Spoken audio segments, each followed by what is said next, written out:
एक अनचाहा रिश्ता। अंजलि एक बहुत ही आत्मविश्वासी, पढ़ी लिखी और आधुनिक विचारों वाली लड़की थी। उसने शहर के एक जाने माने कॉलेज में एमबीए किया था और एक मल्टीनेशनल कंपनी में प्रोजेक्ट मैनेजर के पद पर काम कर रही थी। उसकी शादी रोहित से हुई थी, जो स्वभाव से बेहतर, सीधा और अपनी माँ का आज्ञाकारी बेटा था। रोहित का परिवार पारंपरिक था और उसकी माँ सुमित्रा देवी पुराने ख्यालों की एक कड़क महिला थी। सुमित्रा जी के लिए बहू का मतलब था जो सुबह 5 बजे उठे, घूंघट काढ़े, रसोई संभाले और घर से बाहर कदम न रखे। शादी के पहले ही दिन से सुमित्रा जी ने अंजलि को अपनी कड़क आवाज़ और कड़े नियमों का एहसास कराना शुरू कर दिया। अंजलि, यह शहर का तुम्हारा मायका नहीं है। यहाँ हमारे कायदे चलते हैं। कल से ऑफिस जाने से पहले पूरे घर का खाना और सफाई होनी चाहिए। सुमित्रा जी ने रसोई की चाबियां अपने पल्लू में बांधते हुए कहा। अंजलि ने मुस्कुराकर सिर झुका लिया। वह जानती थी कि यह रिश्ता आसानी से नहीं होने वाला, लेकिन उसने हार मानने के बजाय इस चुनौती को स्वीकार करने का फैसला किया। रोज की परीक्षाएं शुरुआती कुछ महीनों अंजलि के लिए किसी अग्नि परीक्षा से कम नहीं थे। वह सुबह 4:30 बजे उठती, पूरे परिवार के लिए नाश्ता और खाना बनाती और फिर भागते हुए ऑफिस जाती। शाम को जब वह थक कर घर लौटती तो सुमित्रा जी उसके काम में कमियां निकालने के लिए तैयार बैठी होती। सब्जी में नमक कम है, कपड़े ठीक से प्रेस नहीं हुए और तुम्हारी ये बड़ी बड़ी बातें इस घर में नहीं चलेंगी। सुमित्रा जी अक्सर पड़ोसियों के सामने भी अंजलि को ताना मार देती थी। एक रात अंजलि अपने कमरे में बैठकर लैपटॉप पर काम कर रही थी और उसकी आंखों से आंसू बह रहे थे।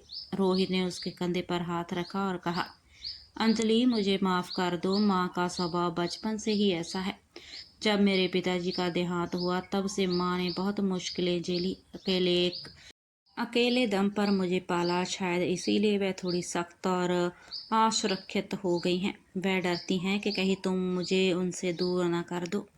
रोहित की बात सुनकर अंजलि को गुस्सा नहीं आया, बल्कि उसकी आंखों से सुमित्रा जी के लिए एक नया नजरिया आ गया। उसने रोहित से कहा, रोहित, मैं माँ जी से लड़कर इस घर को जंग का मैदान नहीं बनाना चाहती। मैं अपनी सास माँ को अपनी माँ बनाकर दिखाऊंगी। पहला कदम अंजलि ने अपनी रणनीति बदली। उसने सुमित्रा जी के तानों का जवाब देना बंद कर दिया। जब भी सुमित्रा जी गुस्सा करती, अंजलि उन्हें पानी का गिलास थमा देती। एक दिन सुमित्रा जी की सहेलियां घर आईं। वे सब बैठकर अंजलि की बुराई करने की उम्मीद कर रही थी। तभी अंजलि ऑफिस से आई। उसने आते ही सुमित्रा जी और उनकी सहेलियों के पैर छुए और उनके लिए उनकी पसंद की अदरक वाली चाय और गर्म गर्म पकौड़े बनाए। जब एक सहेली ने कहा, सुमित्रा, तुम्हारी बहू तो कामकाजी है, फिर भी इतना आदर करती है। हमारी बहू तो सीधे मुंह बात नहीं करती।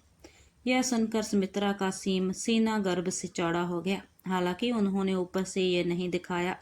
अंजलि ने गौर किया था कि सुमित्रा जी को जोड़ों का बहुत दर्द रहता था, लेकिन वह कभी किसी से कहती नहीं थी। अंजलि ने अपनी पहली सैलरी से एक बेहतरीन फुट मसाजर खरीदा। एक शाम जब सुमित्रा जी दर्द से परेशान होकर बैठी थी, अंजलि वह मसाजर लेकर उनके पास गई। उसकी कोई ज़रूरत नहीं, मैं ठीक हूँ, सुमित्रा जी ने हमेशा की तरह कड़क आवाज़ में कहा। अंजलि ने प्यार से उनके पैर पकड़े और कहा, माँ जी, माँ जब बीमार होती है तो बेटी उसकी सेवा करती है। आप सिर्फ मेरी सास नहीं, मेरी माँ भी हैं। क्या मुझे इतना भी हक नहीं? अंजलि के इन शब्दों ने सुमित्रा के सख्त दिल की बर्फ को थोड़ा पिघला दिया। उस रात उन्होंने अंजलि को मना नहीं किया।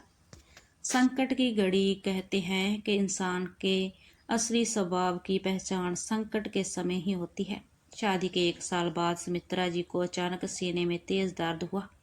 रोहित उस वक्त एक जरूरी बिजनेस ट्रिप पर शहर से बाहर थे। घर में सिर्फ अंजलि और सुमित्रा जी थे।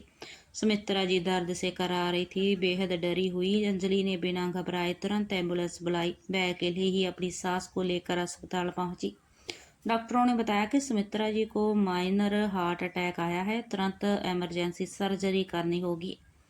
अस्पताल की कागजी कार्रवाई से लेकर पैसों का इंतजाम करने और डॉक्टरों से बात करने तक अंजलि ने अकेले ही सब कुछ संभाला। वह पूरी रात आईसीयू के बाहर बैठी रही, सुमित्रा जी के ठीक होने की दुआ करती रही। अगली सुबह जब सुमित्रा जी को होश आया तो उन्होंने खिड़की के कांच से देखा कि अंजलि डॉक्टरों से उनके स्वास्थ्य की रिपोर्ट ले रही थी। उसकी आंखें लाल थी और वह बेहद थकी हुई लग रही थी। जब अंजलि वार्ड में आई तो सुमित्रा जी की आंखों से आंसू थे। उन्होंने कांपते हुए हाथों से अंजलि का हाथ थामा और कहा, अंजलि मुझे माफ़ कर दो, मैंने तुम्हें हमेशा पराया समझा, हमेशा ताने दिए, लेकिन आज मेरी सगी बेटी भी होती तो शायद वह भी मेरे लिए इतना नहीं करती जितना तुमने किया है। अंजलि ने सुमित्रा के आंसू पोंछे और मुस्कुराते हुए कहा, माँ जी, परिवार में माफ़ी नहीं मांगी जाती, मैंने तो बस अपना फ़र्ज निभाया है। अस्पताल से घर लौटने के बाद सुमित्रा जी पूरी तरह बदल चुकी थी। जो सास कभी बहू पर हुक्म चलाती थी, अब वह अपनी बहू की सबसे बड़ी रक्षक बन गई थी। जब अंजलि सुबह ऑफिस के लिए तैयार होती तो सुमित्रा जी रसोई में खड़ी मिलती। तुम तैयार हो जाओ अंजलि, नाश्ता और टिफिन मैंने पैक कर दिया है, ऑफिस के लिए लेट मत होना, वह प्यार से कहती। एक दिन पड़ोस की महिला ने सुमित्रा जी से कहा, अरे सुमित्रा, तुमने अपनी बहू को बहुत सिर पर चढ़ा लिया है।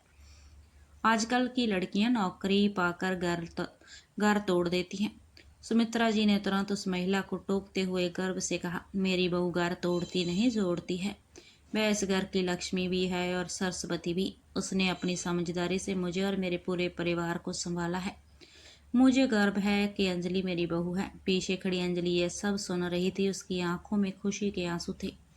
उसने समझदारी, धैर्य और निस्वार्थ प्यार से उस सास का दिल जीत लिया जिससे पूरा मोहल्ला खड़ूस कहता था।